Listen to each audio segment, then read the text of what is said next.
Students, today we are discussing about the topic fractions. This topic, I think you have already learned something regarding this in class 5th. So we are taking the further more advanced features of this topic fractions. Clear? Now first thing comes is, what does fraction means? What is the meaning of fraction? Fraction means some part of a whole. That is, if I take this example, how many blocks are here? 4 blocks. 1, 2, 3, 4. How many are shaded one here? 1, 2, 3. And 1 is left unshaded. So if they ask you, write the fraction of unshaded portion, how many blocks are there which are unshaded here? Only 1. So 1 out of how many? 1, 2, 3, 4. So your fraction will become 1 upon 4. So it means a part of a whole. Whole means the complete one. So a part of a whole product or thing. Clear? Here 1 is denoted as the numerator and 4 is denoted as denominator. That is, the part which is written on the top is called numerator and which is written below it, it is known as denominator. Clear to everyone? Now comes equivalent fraction. What does it mean? Two or more fractions having same value or representing the same part of a whole fraction are called equivalent fraction. That is, they are not the same one, but they are the part of one and the same thing. That is, two or more fractions having same value. They are having the same value and represented as the part of a whole fraction. For example, I am taking this, write 3 equivalent fractions of 2 upon 3. They are asking for writing 3 equivalent fractions of 2 upon 3. Now what you will do, for making this, for making 3 equivalent fractions for this particular fraction, you have to multiply the denominator and numerator by the same number only. Okay, so first fraction will become, if I take 2, the smallest number 2 we can take. If we take 1, it will become 2 upon 3 again, so we can't take 1. We'll start from 2, multiply 2 in the numerator and denominator. It will become 2 into 2, 4, 3 into 2, 6. So one fraction is 4 upon 6. Second fraction, for second one we will multiply by 3 in the numerator and denominator both, it will become 6 upon 9, and for the third we multiply by 4, it will become 8 upon 12. Clear to everyone? So in this way we can find 3, or we can say 4, or we can say 5 equivalent fractions. If they are asking for 4, next one will become 5 upon 5. For the next one we will take 6 upon 6. Clear to everyone? Then comes types of fraction. There are 4 types of fraction: like, unlike, proper, improper. Like fractions are those having same denominator. See in this example, in all the fractions the denominator is 8, 5 upon 8, 3 upon 8 and 7 upon 8. All are having same denominator. These are termed as like fractions. Clear to everyone? Then comes unlike fraction. For unlike fraction, they are not having the same denominator. For example, here one is 5 upon 7, another one is 3 upon 4, and the next one is 1 upon 5. They are not having the same denominators. All are having different denominators. So these are unlike fraction. Then comes proper fraction. Fraction in which numerator is smaller than the denominator. If I take this example 5 upon 7, here you can see numerator is 5, denominator is 7. This is termed as proper fraction. And for improper fraction, denominator is not greater than the numerator. That is, denominator is smaller than the numerator. For example, if I write, suppose 15 upon 2. Here numerator is 15, denominator is 2. So it is an improper fraction, and if both are same, numerator and denominators are same, then also it is termed as improper fraction. That is, I'll say 3 upon 3, both are same, it is also is an improper fraction. Then comes mixed fraction. Fraction of this form, it is known as mixed fraction. And how to read this fraction? 4 whole 5 upon 7.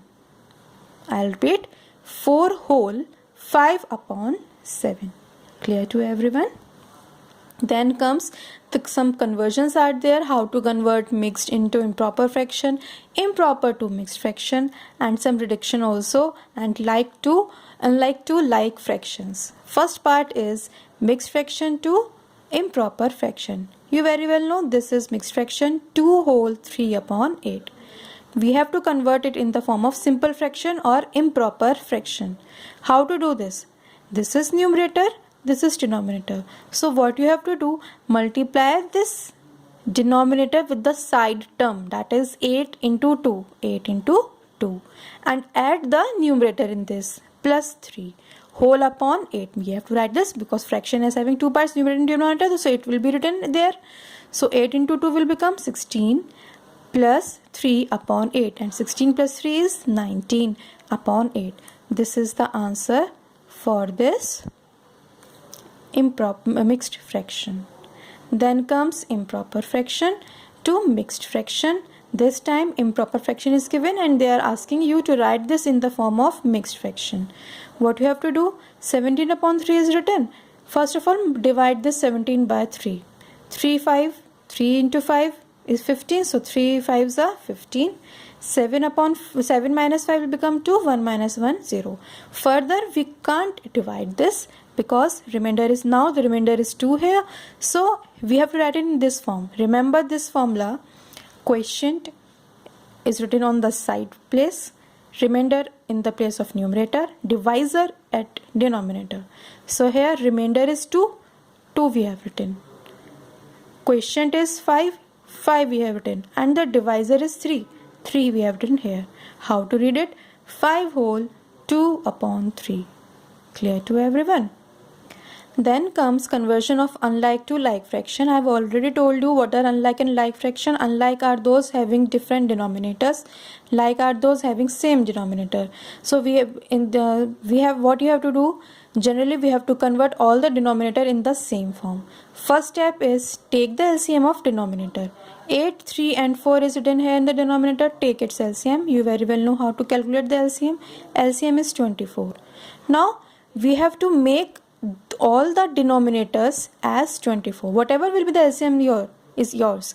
You have to convert the denominator in that form only. We have to make the denominator that particular number only. So now we will see in table of 8, does 24 comes? Yes, 3 times. So we have to multiply 3 here to convert 8 into 24. We have to multiply 3 here. Whatever number you are multiplying in denominator, same will be multiplied in the numerator. No matter we have to convert it in the form of 24 or not, but same number will be multiplied in the numerator. So 1 upon 8 into 3 upon 3, it will become 3 upon 24.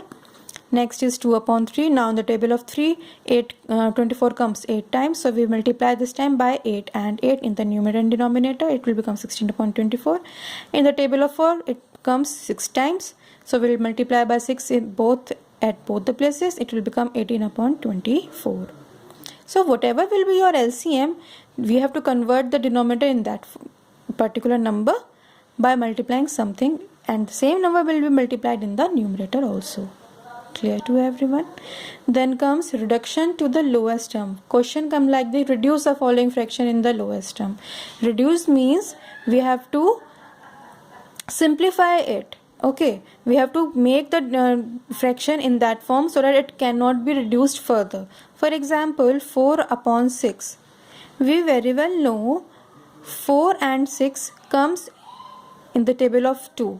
So it can be reduced. Okay, so what you will do, we will divide this 4 by 2. How many times? 2 times. And 6 again by 2 by 3 times. Now further 2 and 3 can't be reduced, can't be cutted down. Okay. 2 comes in the table of 2 only, 3 comes in the table of 3 only. Nothing can be reduced further. So your answer is 2 upon 3. Next, 15 upon 21. This time, remember one thing. Both the numerator and denominator have to be cutted down or have to be reduced, have to be divided by the same number only.